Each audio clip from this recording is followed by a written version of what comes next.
O objetivo dessa aula é a gente entender a história da trigonometria do triângulo retângulo e a gente já introduzir a semelhança de triângulos. Esse assunto vai ter duas partes, tá? Trigonometria no triângulo retângulo. Essa aqui vai ser a primeira parte. Vai ter o vídeo aí da parte 2 logo em seguida, tá? Vou dividir esse assunto aqui em duas partes para o vídeo não ficar longo, ok? Bom, na realidade não vai ser a história, né, da trigonometria. A gente vai só fazer uma releitura, né, e entender como que se dá esse processo do conhecimento mesmo de vocês, tá? Olha só, conforme estudamos anteriormente, o teorema de Pitágoras corresponde a uma relação que envolve as medidas dos lados do triângulo retângulo. Contudo, existem relações que envolvem tanto as medidas dos lados quanto a dos ângulos de um triângulo. O estudo dos métodos para calcular as medidas dos lados ou dos ângulos de um triângulo faz parte do ramo denominado trigonometria. Para iniciarmos o estudo de trigonometria, vamos ao triângulo retângulo a seguir. Então a gente vai ter esse triângulo retângulo aqui, mas antes eu queria começar a contar uma coisa para vocês. É assim, toda vez que a gente vai passando, né, os conteúdos, a gente nunca pode passar os conteúdos de uma forma só por passar.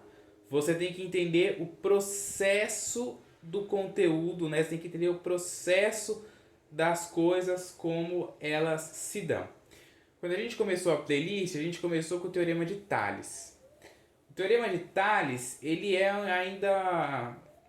um pouco mais complicado de você entender ele, não é tão visual de você entender ele, que de fato envolve os conhecimentos de triângulo, né? Você tem que ver, a gente viu alguns exercícios lá, né, que apareciam triângulos para a gente resolver pelo Teorema de Tales, mas assim, não é uma coisa tão intuitiva e tão visual quanto o Teorema de Pitágoras, né, que o Teorema de Pitágoras ele se dá através do triângulo retângulo, né? A gente viu lá, inclusive no vídeo anterior, que é o vídeo no Applet do GeoGebra, a gente viu que de fato a soma do quadrado dos catetos é igual ao quadrado da hipotenusa, né? A gente viu lá os quadradinhos somando, né, e subindo lá e indo todos para a hipotenusa.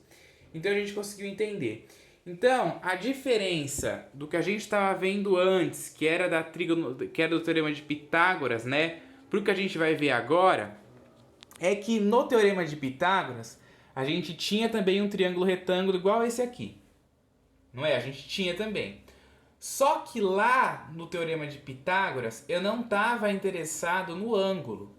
Eu não estava nem aí para os ângulos que estavam aqui.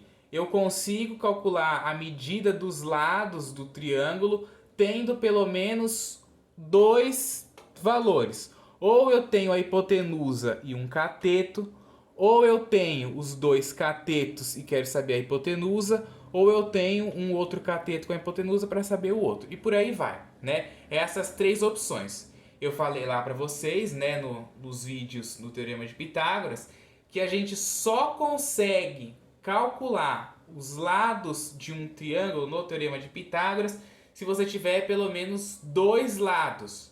Você pode ter os dois catetos e descobrir a hipotenusa, ou a hipotenusa e um dos dois catetos, né, para poder descobrir o outro que você quer. E a gente não estava interessado em cateto, a gente nem sabia até agora, né, o que era cateto oposto, cateto adjacente, nada disso.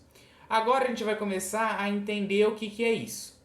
Então, aqui a gente também tem um triângulo retângulo, só que agora a gente vai estar prestando atenção nos ângulos que tem aqui, ó. Nesse ângulo que eu chamei de alfa e nesse ângulo aqui que eu chamei de beta. Então, presta atenção comigo. Foca aqui nesse ângulo alfa. Foca no ângulo alfa. Nesse triângulo, em relação ao ângulo alfa, o segmento AB, que é aquele segmento ali, ó, o segmento AB é o cateto oposto. Ó, o cateto oposto em relação ao ângulo alfa é esse segmento AB. A hipotenusa é o quê? É o que está oposto ao ângulo reto, não é? Ó, oposto significa que está do outro lado. Então, ó, o lado que está do outro lado aqui do ângulo é o que a gente chama de cateto oposto ao ângulo que a gente está estudando. Que nesse caso é o alfa. Então, o cateto oposto a alfa é o segmento AB. E o segmento AC, que é esse segmento aqui de baixo, ó, a gente chama ele de cateto adjacente ao ângulo alfa. Esse segmento aqui, ó, o segmento AC, é o cateto adjacente em relação ao ângulo alfa. O que significa? Cateto oposto é fácil. Oposto é justamente o que está oposto, né? O significado da palavra oposta é isso aí, né? Tem uma coisa aqui, o que está oposta a ela é o que está do outro lado. Agora, adjacente, essa palavra, né, adjacente, significa de estar junto. Significa de adjacente, né, significa estar ao lado, estar junto. Então, esse aqui é o lado que está junto do ângulo. Então, a gente chama ele de cateto adjacente. Agora a gente viu isso em relação ao ângulo alfa. Agora vamos ver em relação ao ângulo beta. O ângulo beta é esse ângulo aqui, ó. O beta, ele é um B com uma perninha puxada aqui para baixo, né? E o alfa é um 2 meio com a cabecinha cortada ali, enfim. Já em relação a esse ângulo beta, o segmento AC não é o cateto adjacente que nem era no alfa, ó. No alfa, o segmento AC era o cateto adjacente.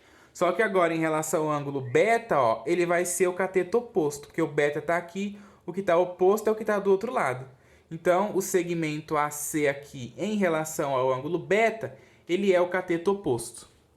Tá, ó. E o segmento AB, em relação ao ângulo beta aqui, é o cateto adjacente, porque, ó, em relação ao ângulo beta, ele está junto, né, ó, esse segmento aqui está junto do ângulo. Então, a gente chama ele de adjacente. É muito importante você entender isso, porque, assim, é uma coisa que eu sempre costumo falar. Às vezes, os alunos já não entendem o começo. E aí, se você não entende isso aqui, esquece. Já para o vídeo aí onde você está agora e esquece. Porque se você não entendeu até aqui, não adianta você continuar porque você não vai entender mais nada. Então, você tem que entender a ideia inicial. Você tem que ver, ó, em relação ao ângulo alfa, qual é o segmento que é o cateto oposto. A gente não está nem falando de hipotenusa. A hipotenusa a gente sabe que é isso aqui. A hipotenusa, eu vou até escrever, ó. Vou até pegar a caneta vermelha aqui para mim até escrever, porque essa ideia tem que ficar clara. Ó, a hipotenusa é isso aqui, é o que está oposto ao ângulo reto. Isso aqui a gente chama de ângulo reto, é o ângulo que mede 90 graus. Em relação ao ângulo alfa, ele é o cateto oposto. Em relação ao ângulo alfa. Tá vendo, ó? Cateto oposto em relação ao ângulo alfa. E isso aqui é o cateto adjacente, ó, que a gente chama de CA, em relação ao ângulo alfa. Agora, em relação ao ângulo beta, isso aqui é o que está oposto ao ângulo beta. Então, isso aqui é o cateto oposto em relação ao ângulo beta. E em relação ao ângulo beta, isso aqui é o que está junto. Então, é o cateto adjacente em relação ao ângulo beta, tá? Espero que fique clara essa ideia aqui para vocês. E aí, uma coisa que é interessante a gente ver, antes, para mim poder resolver um exercício de teorema de Pitágoras, né, eu tenho aqui meu triângulo retângulo e eu não estava preocupado com o ângulo. Então, sei lá, aqui a hipotenusa, sei lá, vale 10. Um dos catetos aqui vale 4. Aí eu quero saber quanto que vale esse outro cateto. Aí eu vou lá no teorema de Pitágoras. Hipotenusa ao quadrado é igual à soma do quadrado dos catetos, não é isso? Aí eu venho e substituo. A hipotenusa é 10, 10 ao quadrado. Um dos catetos eu não sei e o outro cateto é 4, né? Aí isso daqui vai dar 100. esse cateto que eu quero descobrir. Isso aqui dá 16. Aí vem o 16 para cá, né, ó. 100 menos 16 igual ao cateto ao quadrado. Não é isso? Aí vai dar aqui 94, né? E aí vai dar a raiz quadrada disso. E aí a gente ia descobrir, né? A raiz quadrada não ia ser um número exato, então você não precisa colocar. Mas olha a diferença. Aqui era preciso de pelo menos dois lados. A gente tinha que saber pelo menos dois lados, certo? Tinha que saber aí pelo menos dois lados. Aqui não é 94, né? É 84. Igual ao cateto. E aí você pode deixar assim mesmo, né? Porque a raiz quadrada de 84 não é exata, então pode deixar assim mesmo, ou você fatora lá e trará. Então a gente precisava de pelo menos dois. Só que agora, como a gente vai ter um ângulo aqui, a gente vai ver isso mais pra frente, tá? Mas agora, como a gente vai ter um ângulo, por exemplo, um ângulo aqui que eu vou chamar de beta, eu não vou precisar necessariamente ter pelo menos dois. Eu vou precisar ter pelo menos um lado e o ângulo.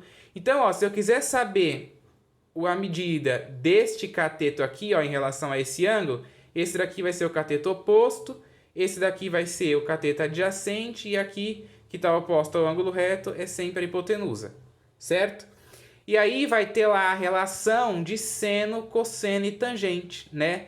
Que é o que a gente vai ver mais pra frente, né? As relações no triângulo retângulo. E aí a gente vai precisar, ó, só de um lado. Não vou me ater nisso, mas é o que eu quero mostrar, né, a construção do conhecimento, como que ele se dá. A gente começa primeiro aqui com um assunto que era mais simples, né? O teorema de Pitágoras era mais simples. A gente tinha que ter dois lados para poder achar o outro. Aqui não, né? Vai você precisando ter só um e o ângulo e por aí vai, tá? Então é importante a gente saber como que se dá a construção do conhecimento. E é muito importante você ter entendido e ter fixado bem essa ideia aí do que é cateto oposto e o que é cateto adjacente em relação a um ângulo. Em relação ao ângulo alfa, esse segmento, o cateto oposto, e aqui o cateto adjacente. Em relação ao beta, aqui é o cateto oposto e esse segmento é o cateto adjacente, tá? Se você não entende isso, e aqui, né, a hipotenusa. Se você não entende isso, vai ficar complicado para você conseguir entender todo o resto, porque isso aqui é o inicial, ok?